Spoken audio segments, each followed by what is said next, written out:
Hello students, in today's class we are going to learn 5th standard English lesson number 18, that is weeds in the garden. weeds यानी क्या होता है? घास फूस. Okay, सो indulge का मतलब क्या होता है? ये देखो, ये टफ वर्ड जो हैं ये आपके एग्ज़ाम में पूछता है, इसका मीनिंग पूछता है और ये जानना ज़रूरी इसलिए है क्योंकि इससे आपकी वोकैबुलरी भी अच्छी होगी और ये चैप्टर समझने में आपको हेल्प मिलेगा. वीड का मतलब होता है wild plant growing where is it not wanted, मतलब अनवांटेड वीड्स होते हैं. ये ऐसे घास होते हैं जिसे हम देखते हैं कि हम फसल उगाते हैं या कोई हम ट्रीज़ उगाते हैं तो उसके आसपास कैसे घास फूस उग जाते हैं तो हम उनको निकाल देते हैं, ठीक है, वीडिंग कर देते हैं उसकी, तो होता है. इंडल्स का मतलब किसी के अंदर कोई भी लेट समवन हैव और to do what they want, किसी को कुछ भी करना, ठीक है, उनको करने दो जो करना है. Even if it is not good for them, भले से अच्छा नहीं है उनके लिए पर उनको करने दो. हैज़ नो इफेक्ट मतलब कोई इफेक्ट नहीं होना, useless. To vain without any success, कोई सक्सेस ना होना. गेट अ होल्ड ओवर मतलब कंट्रोल में करना. Short of beating him up मतलब without going so far as to beat him up.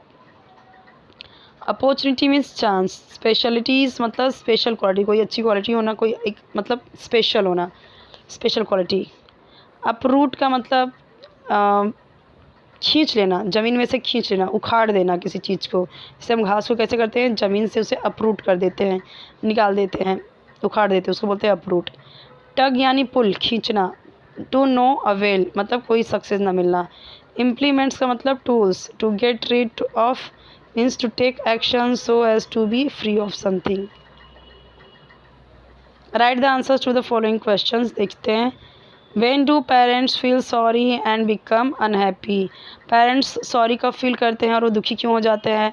Parents feel sorry, वो सॉरी फील करते हैं when they cannot indulge their kids or when they have to scold them. तो जब वो कुछ अपने parents के अंदर इंडल्ज नहीं कर पाते, ठीक है, उन्हें इंडल्ज नहीं कर सकते और उन्हें they have to when they have to scold them, जब उन्हें डांटना पड़ता है.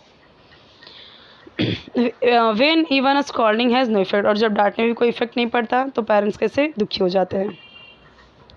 What methods did Anshuman's parents use to make Anshuman realise his bad habits. Anshuman के जो पेरेंट्स होते हैं वो कौन सा मेथड यूज़ करते हैं जिससे अंशुमान को रियलाइज़ होता है उसकी बुरी आदतों के बारे में. तो अंशुमान को रियलाइज़ करने के बारे में, उसकी बुरी आदतों के बारे में रियलाइज़ करने के लिए उसके पेरेंट्स क्या करते हैं, उसे वॉर्न करने लगते हैं. With warn him time and again, बार बार. दे यूज़ जेंटल वर्ड्स, प्यार से बोलते थे. स्ट्रिक्ट वार्निंग्स, और स्ट्रिक्ट वार्निंग देते थे. And even a scolding now and then, और उन्हें डांटते भी रहते थे कभी कभी. They lovingly and gently try to correct him in every way possible, जितना हो सकता था उसे करेक्ट करने का ट्राई करते थे, जितना ज़्यादा पॉसिबल हो सकता था. Were Anshuman's parents successful in correcting him. तो यहाँ पे पूछा गया were Anshuman's parents successful in correcting him, क्या उसे सुधारने में, उसे करेक्ट करने में वो सक्सेसफुल रहे थे. Which words tell you this, कब आपको कौन सा वर्ड ऐसा लगता है कि वो सक्सेसफुल रहे उसे सुधारने में, ये पूछा गया. No, Anshuman's parents were not successful in correcting him. The words but all in vain tell us this. तो ये यानी कि सब कुछ बेकार हो जाना, ये रहा ना यहाँ पे.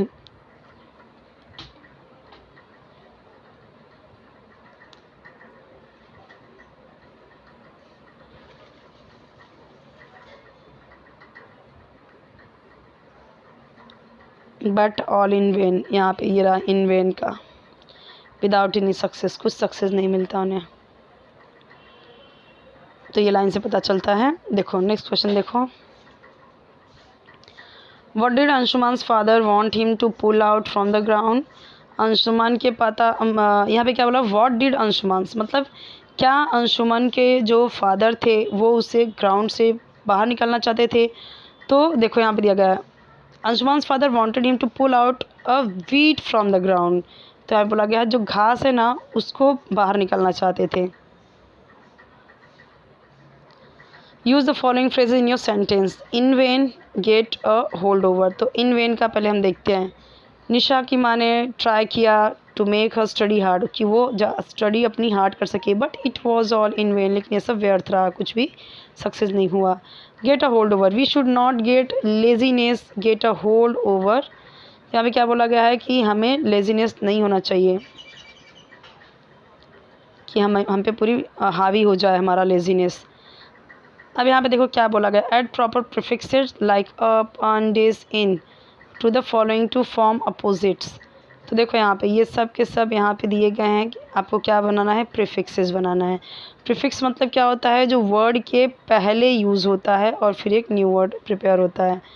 जैसे हैप्पी, तो यहाँ पे क्या लगाया गया, अन लगाया गया, बन गया न्यू वर्ड अनहैप्पी। तो इसका अपोजिट हो गया, हैप्पी मतलब खुश, अनहैप्पी मतलब दुखी। ओके, अब दूसरा देखो रूट, तो इसमें लगाया अप रूट। रूट का मतलब होता है लगाना, अप रूट का मतलब उखाड़ना। अब यहाँ पे इफ़ेक्टिव, इसमें हमने क्या लगाया, इनइफेक्टिव। इफ़ेक्टिव मतलब प्रभावकारी, इनइफेक्टिव मतलब कि प्रभावकारी नहीं होना, उसका उल्टा। नोटिस्ड, उसका हमने क्या यूज़ किया, अन, प्रीफिक्स लगाया अननोटिस्ड। बिलीव, तो बिलीव में हमने क्या यूज़ किया, डिसबिलीव। सिविलाइज्ड, तो सिविलाइज्ड में हमने अन यूज़ किया, अनसिविलाइज्ड। कंटिन्यू, इसमें हमने वापस से यूज़ किया डिसकंटिन्यू, डिस। ओके, चलिए देखिए, सिविलाइज का मतलब सभ्य होता है, शिष्टाचार जो होता है। अनसिविलाइज मतलब उसका उल्टा, असभ्य। ओके, बिलीव यानी यकीन करना, डिसबिलीव मतलब यकीन नहीं करना। वर्कबुक में लिखते जाइए वीडियो पॉज कर करके। जितने भी आपको अभी वीडियोस मिल रहे हैं क्वेश्चन आंसर के, वो सब आपके कमेंट्स पे है, डिमांड पे है। आगे इसी तरीके से आपको जो भी चाहिए आप कमेंट में इस तरीके से कमेंट करते जाइए और वो चैप्टर आपको मिलता जाएगा। कोई भी सब्जेक्ट हो, कोई भी चैप्टर हो, जस्ट आपको कमेंट करना है। List all the words and phrases in the passage that indicate time. तो देखो क्या बोला गया है, time and again, now and then. तो यहाँ पे क्या बोल रहा है, टाइम ही शो कर रहा है ना, नाउ एंड देन, तब और अब, इस तरीके से टाइम एंड अगेन, तो ये टाइम को इंडिकेट कर रहा है। दूसरा असाइनमेंट यानी दूसरा पैसेज दिया गया है, देखते हैं इसके question answer. Write the answers to the following questions. Why could Anshuman not uproot the weed, वो अंशुमान जो था वो घास क्यों नहीं उखाड़ रहा था। तो Anshuman could not uproot the weed because it had grown into a big plant and its roots had gone too deep into the soil. तो अंशुमान क्यों नहीं उखाड़ पा रहा था, क्योंकि वो जो वीट्स थे ना वो काफ़ी बड़े हो गए थे, एक बिग प्लांट की तरफ बन गए थे, मतलब बड़े बड़े हो गए थे। और उसकी जो जड़ें थी, रूट्स थे जो, वो एकदम गहरी मिट्टी में थे, तो कैसे उखाड़ पाएगा। How did they get the weed out, वो कैसे बाहर आया। Anshuman's father brought some tools, Anshuman के पिता ने क्या लाया, कुछ टूल्स लाए। They dug around the weed and then with great effort pulled it out. क्या किया, जैसे ये बड़ा सा पेड़ है, ये जो है जंगली प्लांट कोई है, ऐसे तो नहीं उखड़ेगा वो, फिर इसके जो जैसे होता है जो इस तरीके से टूल्स होते हैं ना बड़े बड़े, इस तरीके से उसको क्या करेंगे, इस चारों तरफ इसको मिट्टी को पहले डग करेंगे, खोदेंगे काफ़ी नीचे तक, इसके रूट को काफ़ी नीचे तक खोदेंगे, मिट्टी को हटाएंगे, फिर बहुत हार्ड वर्क के बाद ये बाहर आएगा। ये हुआ। What did Anshuman's father compare bad habits to, तो अंशुमान के पापा ने क्या किस चीज़ से कंपेयर किया बुरी आदतों को, तो उसने वीट से ही कंपेयर किया।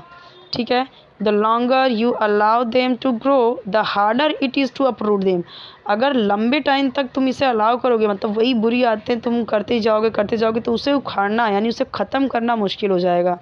जैसे हमने देखा कि जो क्या था, जो वीड्स था वो नहीं उखाड़ पाया, क्यों, क्योंकि वो बहुत गहराई में चला गया था, बहुत मजबूत हो चुका था। इसी तरीके से जो बुराई है जब वो बहुत ज़्यादा हो जाएगी तो उसको निकालना मुश्किल हो जाएगा अपने अंदर से। Use the following phrases in your own sentence. So to get rid of मतलब छुटकारा पाना। दो मल्लिका ट्राइड हार्ड, उसने बहुत ट्राई किया। She could not get rid of the sticky tape stuck to her shoe, उसने बहुत ट्राई किया लेकिन जो स्टिकी टेप था उसके शू में जो चिपक गया था उससे उसे छुटकारा नहीं मिला, वो नहीं छूट पाया। To no avail the courtiers try to make the king laugh, बहुत ट्राई किया कर्टियर्स ने यानी जो दरबार के लोग थे, दरबारियों ने ट्राई किया कि राजा से, बट टू नो अवेल, लेकिन सक्सेसफुल नहीं हुए, व्यर्थ हुआ सब।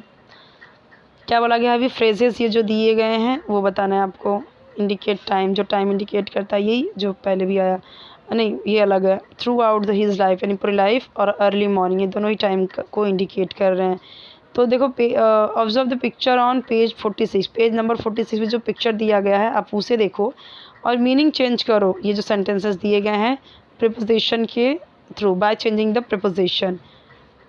The tiger jumped into the river, तो इनटू से क्या बना दिया, the tiger jumped from the river. Put the ice cubes in the box, put the ice cubes outside the box. We travel to Mumbai by train, we travel from Mumbai by train, ये to की जगह from कर दिया। There were many people around the house, there were many people inside the house, the children were asked to come without their parents, the children were asked to come with their parents. तो यहाँ पे हम क्या देख रहे हैं, opposite भी हो रहा है, जैसे विदाउट, विद। तो ये प्रिपोजिशन है, जितने अंडरलाइन किए गए हैं ये सब के सब प्रिपोजिशन है।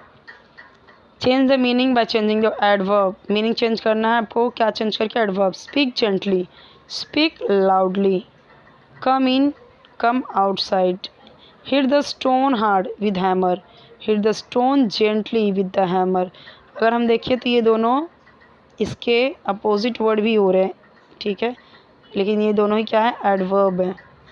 एडवर्ब क्या होते हैं, जो वर्ब की विशेषता बताए, वर्ब के बारे में बताए। विशेषता मतलब कहते हैं वर्ब के बारे में बताए, ठीक है। यहाँ पे जितने क्वेश्चन आंसर थे सारे मैंने आपको बता दिए हैं। इसके पहले के सारे चैप्टर्स अपलोडेड हैं, इसके बाद की भी अपलोडेड हैं, बट काफ़ी ब्लर है, इसके लिए मैं वापस सी से बना रही हूँ आंसर सब। इसके एक्सप्लेनेशन भी काफ़ी अपलोडेड है, लेकिन जो अगर छूट गया होगा तो आप जस्ट कमेंट कीजिए, वो बन जाएगा। कोई भी चैप्टर, कोई भी सब्जेक्ट, जस्ट आपको कमेंट करना है, ओके।